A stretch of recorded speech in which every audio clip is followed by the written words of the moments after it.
વડોદરા શહેરમાં ઈદે મિલાદુન નબીની ઉજવણીને લઈને વિવિધ વિસ્તારોમાં ધાર્મિક કાર્યક્રમો અને જુલુસનું આયોજન કરવામાં આવી રહ્યું છે। ત્યારે આજ અંતર્ગત તાંદલજા વિસ્તારમાં પણ એક ભવ્ય જુલુસનું આયોજન કરવામાં આવ્યું હતું, જેમાં સમાજના મોટી સંખ્યામાં લોકો જોડાયા હતા। તાંદલજાના ગફાર પાર્કથી નીકળેલા આ જુલુસમાં મોટી સંખ્યામાં લોકો જોડાયા હતા। પોલીસ અધિકારીઓ તેમજ સ્થાનિક આગેવાનોની ઉપસ્થિતિમાં जुलूसનું આયોજન કરવામાં આવ્યું હતું। जुलूसને ધ્યાનમાં રાખીને સમગ્ર વિસ્તારમાં શાંતિ અને સુરક્ષા જળવાઈ રહે તે માટે પોલીસ દ્વારા ચુસ્ત બંદોબસ્ત ગોઠવવામાં આવ્યો હતો। પોલીસ ટીમો દ્વારા સતત પેટ્રોલિંગ કરી સુરક્ષા વ્યવસ્થા કરવામાં આવી હતી। ઈદે મિલાદુન નબીના પવિત્ર પ્રસંગે યોજાયેલા આ जुलूसમાં લોકોમાં ભારે ઉત્સાહ જોવા મળ્યો હતો। સમગ્ર કાર્યક્રમ દરમિયાન ધાર્મિક ભાવના સાથે ભાઈચારો, શાંતિ અને કોમી સૌહાર્દનો સંદેશ પણ જોવા મળ્યો હતો।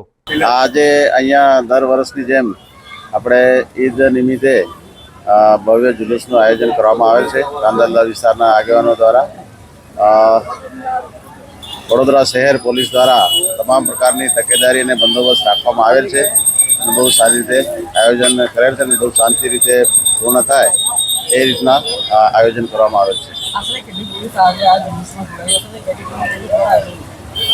पीआई, पीएसआई, एसीपी, डीसीपी साहब, एडिशनल सीपी साहब તમામનો બંદોબસ્ત જે છે એ વ્યવસ્થિત રીતે આયોજન કરવામાં આવેલ છે અને તમામ પ્રકારની તકેદારી રાખવામાં આવેલ છે। अस्सलाम वालेकुम वरहमतुल्लाहि वबरकातुहू। आज का ये मुबारक दिन 12 रबीउन नूर शरीफ का दिन है और इस दिन हमारे आका सल्लल्लाहु ताला अलैहि वसल्लम इस दुनिया में आए थे, तो आपके जन्म की खुशी में ये हम गुलाम ये जश्न मनाते हैं।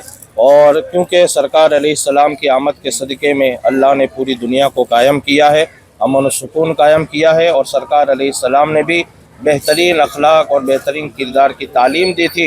उस खुशी में ये ईद मिलादुन नबी मनाया जाता है और उसी खुशी में हम ये जुलूस भी निकालते हैं।